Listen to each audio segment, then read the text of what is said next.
All right. Um, everyone, thank you so much for being here today. We're happy you could join us. So today we have a webinar from Yearly's Josh Kligman. He's going to be giving us some insider secrets to digital annual reporting. So we're super excited to get started on that. Just a couple things for me before Josh takes over. Just want to let everybody know that the webinar is being recorded, so the slides will be sent to you later today. Don't worry if you're taking notes, you'll be able to have the slides as well as the recording to reference back to. Also, don't feel shy in the chat today. You have a chance to ask questions, and Josh will be able to answer them live. Otherwise, we have the Q&A at the end. I also want to call out on achieve.causes.com/resources. We have a lot of free resources. So we have our past webinars on there, or we have our blog, and we'll have some like good tools like our year-end fundraising calendar. So definitely take a look at that. Otherwise, that's all I've got. So I'm going to hand it over to Josh, and he's going to start. Josh?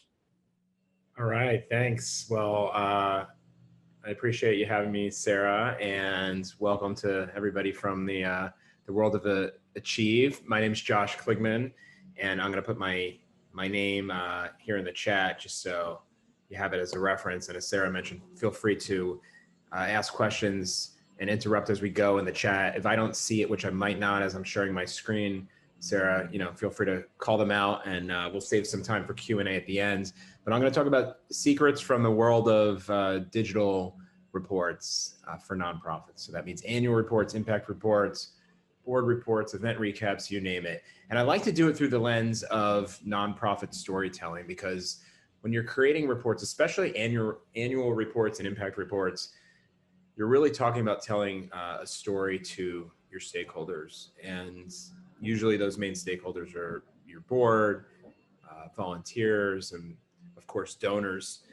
And then there's also maybe institutional, providers of grants or funds that could be, corporations or grants from foundations or the government or other sources too. But they're all wanting to know how you're moving the needle with their money and their donations and their time and what you have on the horizon. And I'm going to focus today on talking about how you could do that most efficiently, especially using digital assets to create the report. So I think that there's this old and current world of creating reports that are PDFs and creating reports that are printed. And there's this new world that's beginning that is all about digital assets. And that movement is really about getting onto a web-based platform of some sort, which could be your own website, which could be created with software. I run a company called Yearly that does just that.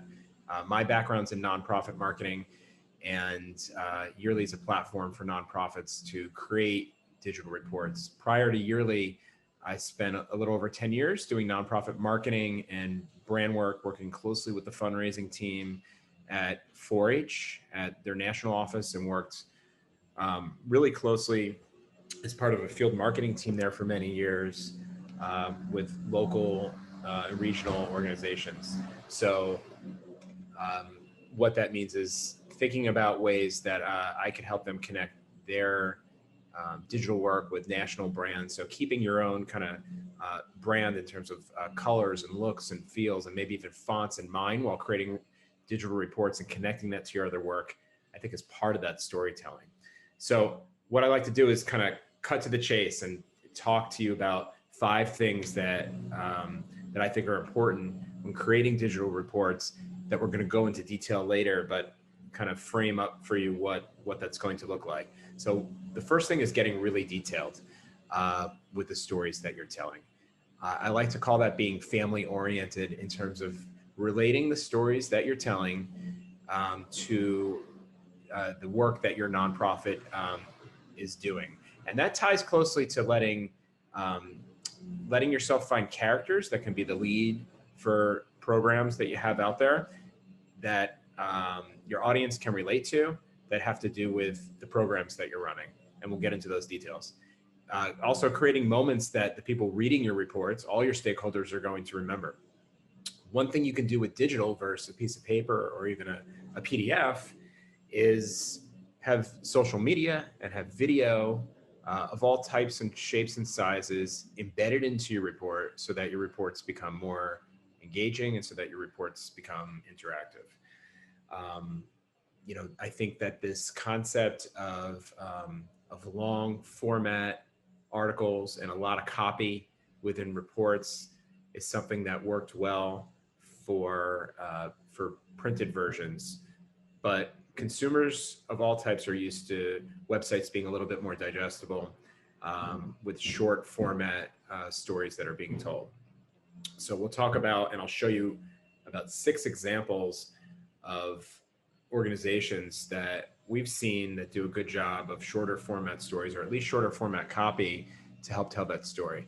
And when you pair the shorter format copy with photography, infographics, social media posts, and videos, it's not only more web friendly, meaning it's more in line with what your report audience is used to seeing on other websites with other things that they do, but it makes it a little easier for them to kind of skim through. And with every report, not every stakeholder, in fact, most of them are not going to read everything. So you want to make more memorable moments that are more engaging so they do spend more time reading your report. Going digital allows you also to take a look at metrics and see how many unique visitors you have on that web page and how much time they spend and where they're coming from. So you can kind of track that ROI and all the effort you put in and what shorter pieces of copy in the storytelling do for you in terms of results, whether you want to ask for donations, just say thank you,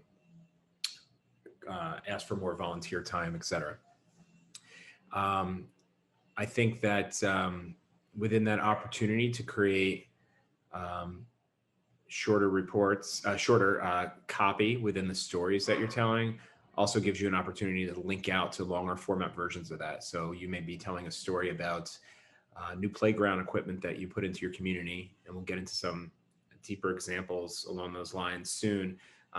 Maybe it's just a few paragraphs long, and if you want to read on for more details of the story, there's the teaser, and you link out. Digital gives you that opportunity to link out, maybe open a new tab and link to a blog post where you have the rest of that story. The third bullet here is saving time and money. So saving time comes from looking at content you already have and moving that into your report. When you're beginning an annual report or an impact report, the first thing that I always did when I was working at a nonprofit was figure out the table of contents and what we want to be in the report. And when you get to the meat of that table of contents and you're getting down to outlining your programs and what you've done that year, and how you've spent donor dollars and what you're going to highlight within those programs, that's the lengthiest part of the process. So if there's blog posts, newsletter articles, even social media comments that you've already made, especially around visuals, anything multimedia related, you may have the bulk of what you need to write already, and that can allow you to save time by moving it into your report, and that in turn saves funds too.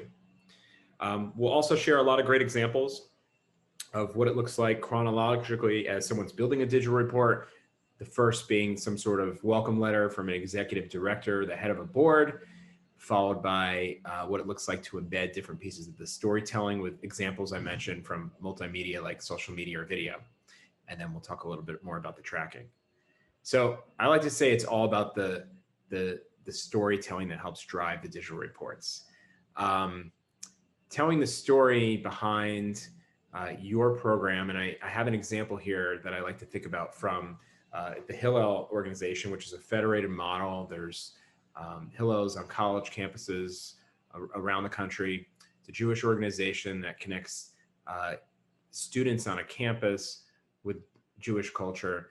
And I've seen reports there where they're and this is just an example, but where they're telling a story that that is that's connecting the people that are on the campus with the people that are already alumni, so that are kind of outside of that situation. But those people are interested because they used to be part of that group, and now they're donating dollars. They want to see what's happening.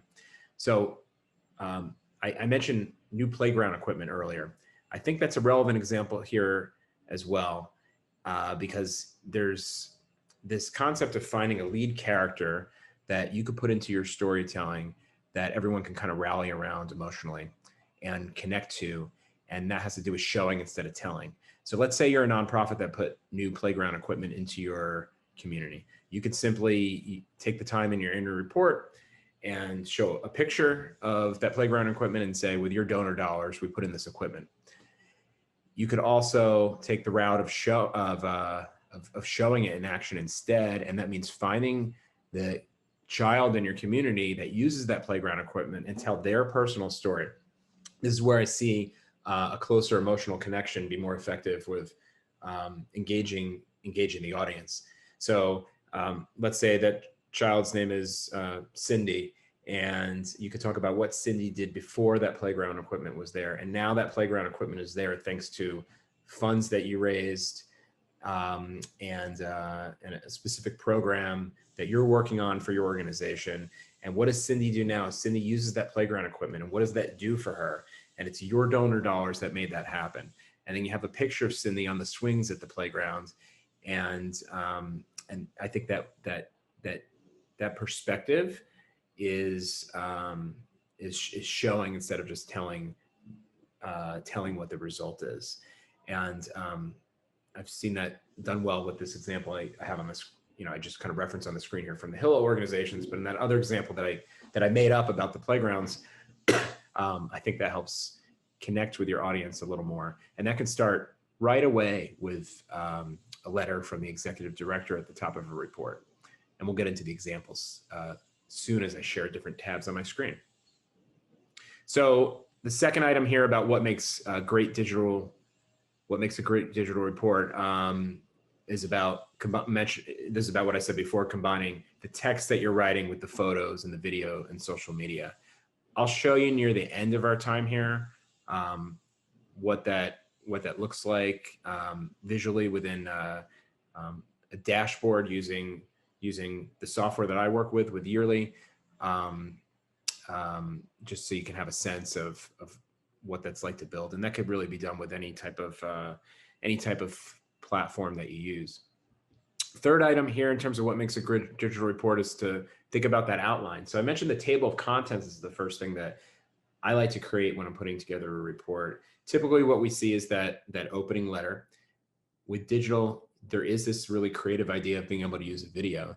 There's a school in the Baltimore area called the Mcdonough School, and instead of an opening letter from the head of their school or the president of their school, they have a video. And that video is giving the same type of message. Thank you for a great year. It's your students and your participation in our community that makes us great. But they're talking right at the screen. There's another piece of software out there in the tech for good world called ThankView. They have a version for healthcare, mostly hospitals and universities, called Otter. I think they're all owned now by Evertrue, but ThankView allows you to make one-on-one personal videos to donors thanking them. So if you're doing individual donor reports or a report that's a one-to-many, like an annual report, you can use that type of technology, and then, or even YouTube, but then embed a video within a digital report, and something short and sweet and authentic is always best versus a high production, high cost option. Then in the table of contents, we like to see several sections that outline different programs you have. That's where you're getting into the real meat of the storytelling, like I was discussing before. Financials, honor roll or donor list. Sometimes we see a call to action to donate. I'm going to show you a really good example from it's from another private school, this one in the Delaware area, that is looking to collect donor dollars and track that through the report. and then how to get in touch. So you have all that put together, and then you're starting to think about the stories. I'm going to give you another example of a story here that relates to these tickets that you see on the bottom of your screen. These are tickets to the New York Jets 1993 season. I took this picture a couple of years ago. I collect tickets to sporting events, especially to my favorite team, the Jets. And I'm telling you this story because there's certain aspects of it or bits of information that I want you to remember afterwards. And I'll tell you why. So bear with me here, but this season was done and the Jets made the playoffs. And I grew up in New Jersey, right outside New York City, and I would go to all the games with my dad. And the Jets didn't make the playoffs often, so when they did, and it was time, that was amazing. And it was January, and if you know anything about the Northeast, that time of year, it's freezing. So we decided to make hot chocolate and bring that to tailgate. But we wanted to bring a lot at that time, which I don't think you could do now. You're allowed to bring it into the stadium, so we made a whole thermos full. So if you're making one mug of hot chocolate, if you're like me, maybe you make it in the microwave or maybe a tea kettle. But if you want to bring a lot, you're going to bring a thermos, which means you make it on the stove. So we did that. We're almost at the stadium. We beat all the traffic because we left early enough. And my dad turns to me in the car. I'm a teenager at this point, and he says, do you think we turned off the stove? And I'm thinking, oh my gosh, I mean, we're going to, the biggest sporting event we've probably ever been to in our lives, at least in my time. And we don't know if the stove is on. And this is before the time of cell phones. So we really couldn't call my mother and say, hey, can you check to see if the stove is off? So we turned around and went back home, and the stove was off. And because we left enough time to account for maybe any major traffic, we made it into the stadium, into the seats in time. And of course we had the hot chocolate, and I have that ticket somewhere, not in this picture, but it was all very, very fun memory, especially because they won the game.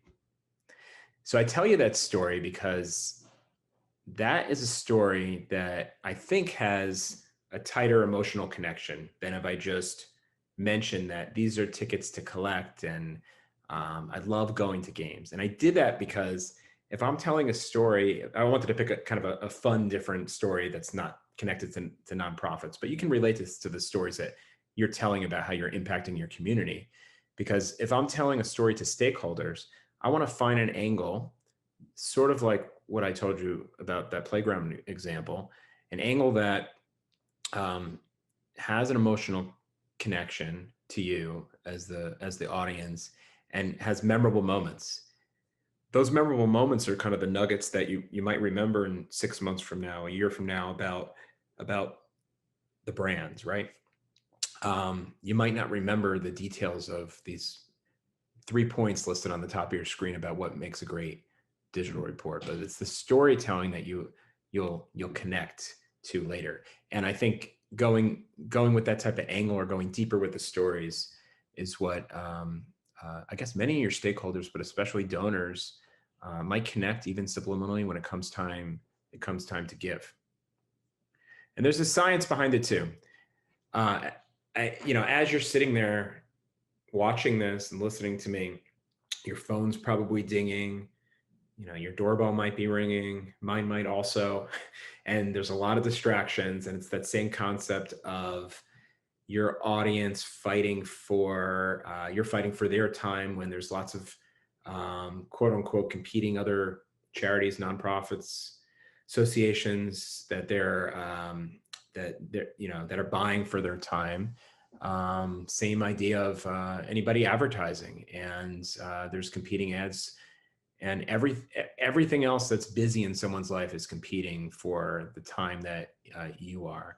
And when it comes time to creating reports, that's one of your moments, one piece in your marketing and fundraising puzzle to grab their attention. So just keeping in mind that there's so much, especially in the digital world, that that your audience of donors are being consumed with, and there's a lot coming at them. So this is a graphic that we borrowed from somewhere to basically say, keep it short, tell your story in a simple chronological way, and what I was mentioning before about showing instead of telling. I'm going to skip down here to the story from Tom's Shoes. So this is another example that relates to the world of giving, but it's from a for-profit corporation. Tom's Shoes, if you're not familiar, donates one pair of shoes to children in Africa that need shoes for every pair that they sell. They sell online. I think they did or probably still do sell in department stores like Nordstrom. And they wanted their employees and the audience outside their four walls of their company to really relate to this story, and they wanted to find a way to make that connection. So they had everybody come to their office one day at work without shoes on, and they went barefoot for a day, and it became an annual event. And in some small way, they were having people try to connect with their audience. Now that those are not the customers that they're connecting with, they're connecting with the cause that's part of their mission to help people in Africa. So that becomes an annual event, and then that in turn, that story that I'm telling you right here becomes a story that the brand of Tom's Shoes goes and tells. And it's a nice example of a relatable story with an emotional connection that brand decided to tell their audience. And I share that for good inspiration of something that could be included in a report. So what does that mean for a digital report? That means that you can include video or social media that has to do with a written story along with the copy and the pictures that you have. So in all these examples, the playground, Tom's Shoes, the New York Jets, hot chocolate incident from the 90s, it's about going really specific versus being general. And that's what makes a good story, being specific, being really detailed, and being personal. And with digital assets, it's that much easier to have a more interactive presentation that your audience can engage with. So I just kind of recap here the same thing that was up front, telling the story behind the program, coupling your story, your written story, with photos and video and social media, and making sure before you start writing, you're not only creating a table of contents, but taking a look at all the assets that you have in a photo library, on social media, on your blogs ahead of time, so that you can save time and not have to create everything from scratch right away. I'm going to move on to some show and tell here, as I'm talking about showing instead of telling. Sarah, if there's anything from the chat, just feel free to interrupt me if there's questions that either the audience has or that you have. I'm going to move on here in the event that there aren't, and we'll save Q&A for the end. I'm going to share an example here from an organization in Washington, D.C. So this is a nonprofit called Food and Friends, and they are in the business of delivering food to those that need it for health and dietary restrictions. And they wanted to show the impact of what they were doing in the community, how they were moving their the needle of their donor dollars throughout the year. So they made this impact report that they update annually. In this photo, you see them getting the van ready to deliver the food.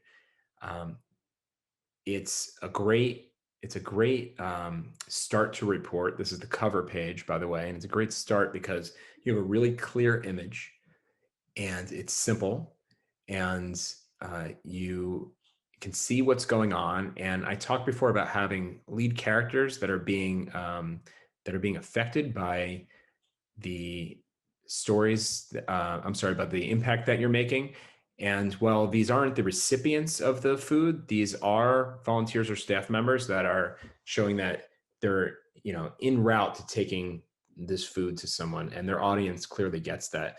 So I think that they did a really nice job here in portraying that and kicking that off. And the cover of an annual report, or in this case an impact report, is it's simple, it's subliminal, and it move, it's because it's first, it's something someone might flip through rather quickly, but it's really important because I think it sets the tone for what's to come.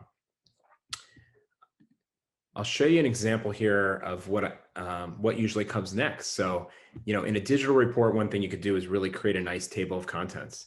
So in this example here, they have uh, a cover page like you saw before, all the other content laid out. So you could take advantage in digital of navigating around. Now, different digital reports may have different formats. This is what we use here at Yearly, where this report was created. But the second section after the cover letter is usually an introductory letter from the head of an organization. So I'll show you what this looks like here. This is an organization called Good Grief. They're based in New Jersey. They are grief counselors to I believe, families affected by those that have family members that have cancer. And they are talking about how hard the pandemic was, and all the copy is here. But I want to talk about the layout and the importance of how Good Grief used a digital reporting format to really kind of captivate their audience. They took advantage of this idea that they can kind of take over almost half of the screen here with a headshot. Again, a clear photo, so it's good quality of a typical headshot where someone's looking right at us, but it's interesting. It's not vanilla. There's a lot of color behind it with the greens and blues.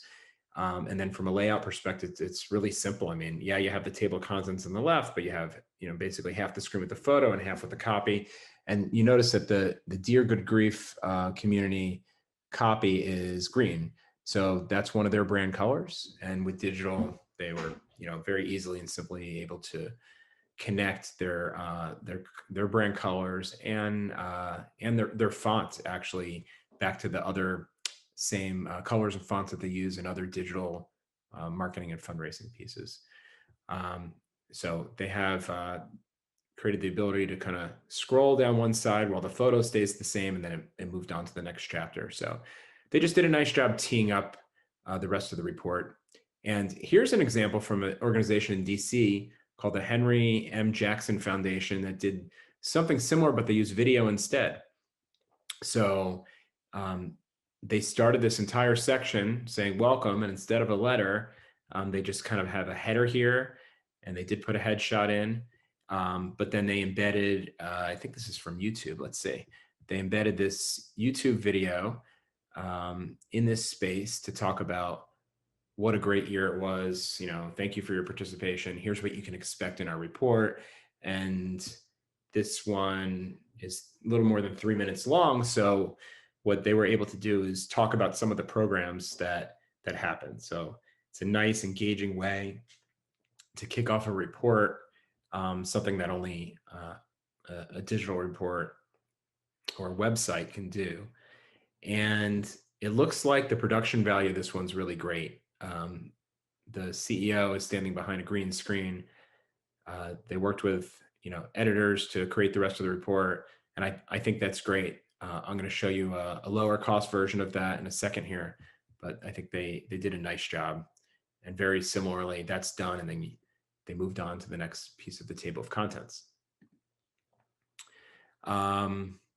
This is a report from the Mcdonough School. They're in the Baltimore area. I think I mentioned them earlier. And after the letter from their executive director, they went into some of their programs and told those stories. As part of that, they wanted to talk about alumni and the leadership roles they have with connecting to their community. And their community happens to be a campus. So what they did here, layout wise, taking advantage of digital, is a nice, image of a group up front. They took advantage of their brand colors with a nice short paragraph to set it up. But similar to how you saw that letter from the executive director from Good Grief, they have a photo on one side, and digital allows for scrolling of more copy than can fit in this piece of real estate, while the image stays still on the right hand side. So I think that gives more of a web type presentation rather than this feeling that you're scrolling through one of the like page flip books or a PDF. It adds a little more polish to it.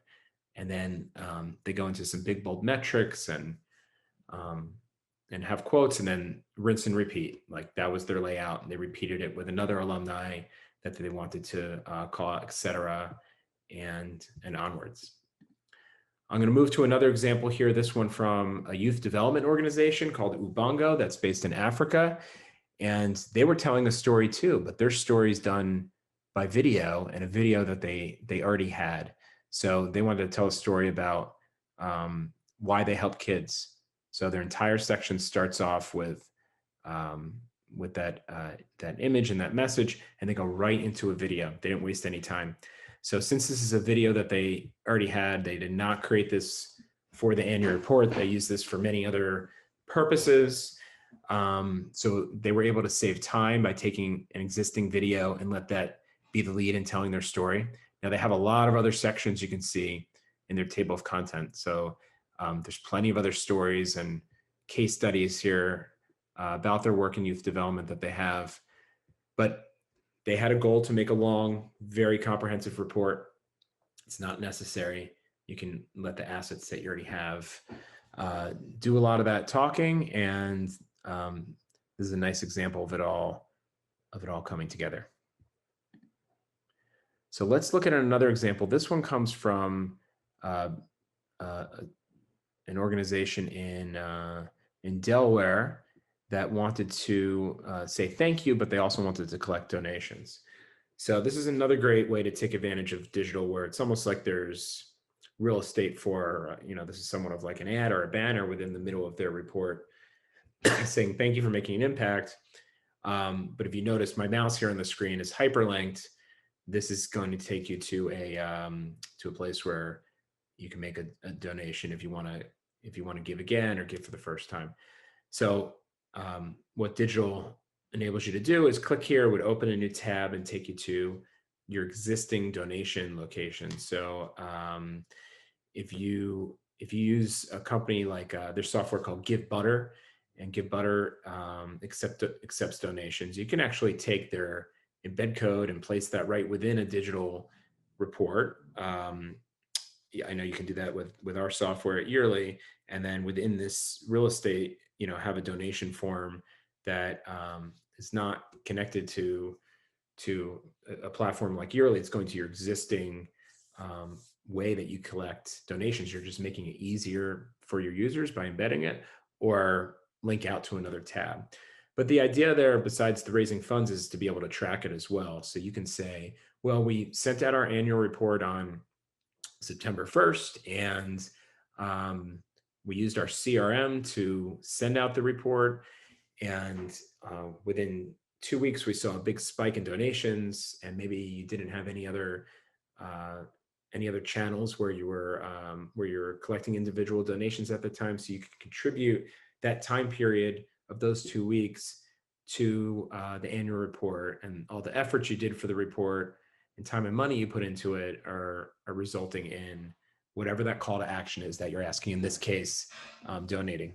The other option that you can do, and this is a little cleaner, but takes a little more time, is to create a unique donation landing page where you know that 100% of the dollars that are being given through that one URL where you're collecting is coming from a certain effort. So it could just be a specific link that you're putting out here, and no matter what the time frame, you can say you can attribute to your annual report, because you're going to be marketing your annual report or even an impact report all year long.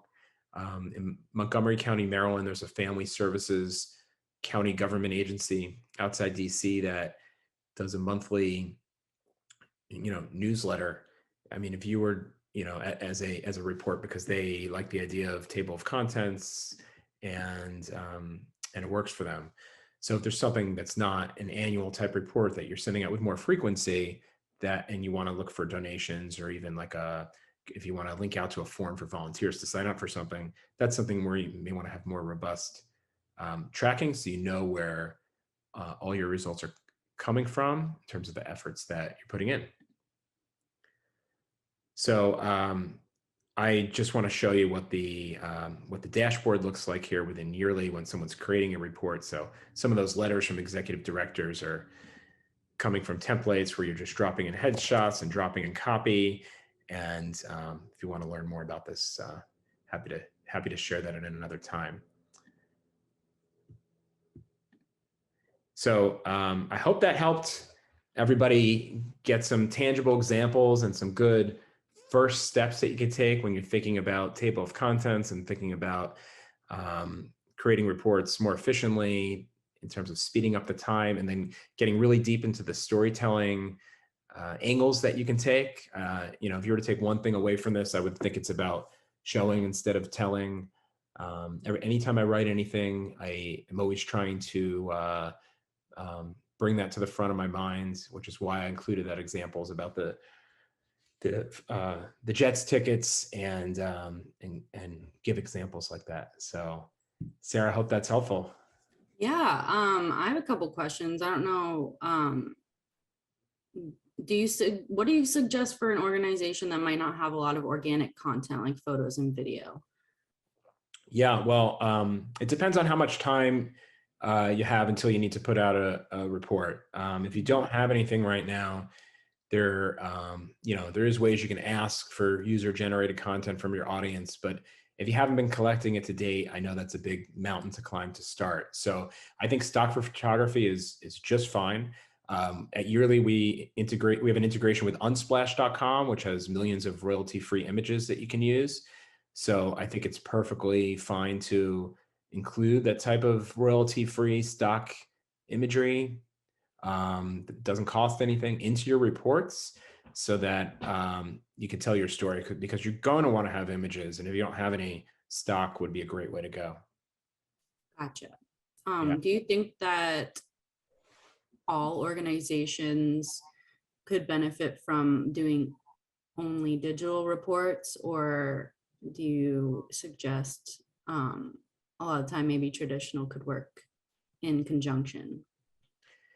So I would say that a couple days per week, I talk to a different organization that says that they have one board member that wants to hold their annual report in their hands, or they have an older generation of individual donors that are used to giving through a paper, receiving, a paper, printed annual report. So there's still a place for that.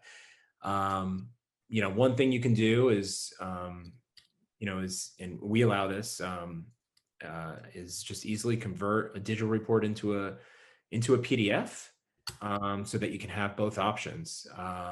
Where I see it mostly work is letting digital, when you want to move into the digital world, let digital be the lead, and then have a PDF in case you need to email it at all or print it locally, like a couple copies in your office. I think when you get into the idea of commercial printing for PDFs, then I think that's a more time-intensive and more expensive operation to go down both routes from a technical perspective.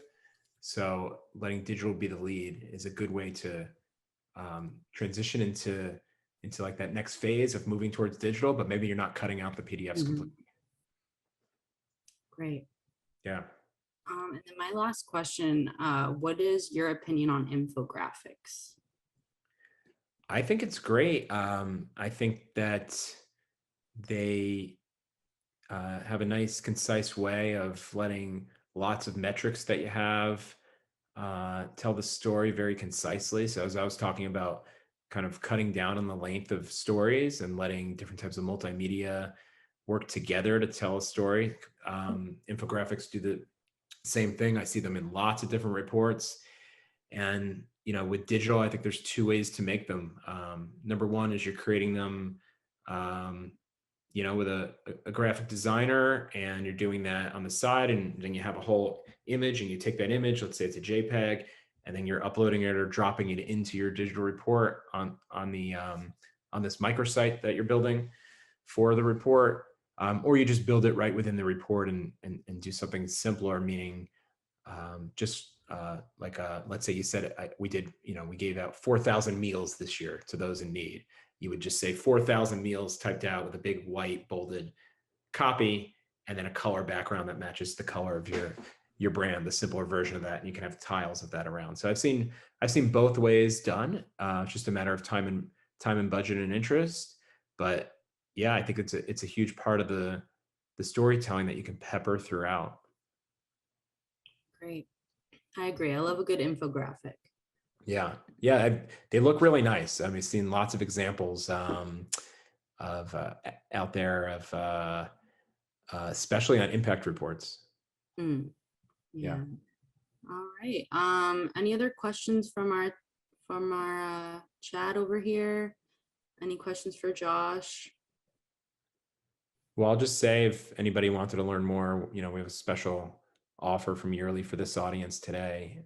You might find it in a recap email, but anyone can certainly find me on LinkedIn, or I can put my email even better in the chat in case anybody has follow-up questions. I'm always happy to offer my time at no cost to just talk about annual reports. And provide maybe industry-specific examples just that can help be some inspiration. Great, amazing. Thank you. Yeah, we'll definitely send out that recap email with the recording and the links and that little discount code you said. Yeah, great. All right. Well, it doesn't look like anybody has any questions at the moment, but like Josh said, feel free to email him. Otherwise, thank you all so much for coming. And thank you so much, Josh, for speaking with us today on such an important topic. As a digital marketing agency, digital is kind of where we're at. So we appreciate all of your tips and tricks. Yeah, thanks for your time, Sarah. Appreciate it. Hey, thanks everyone. Bye. Take care. Bye.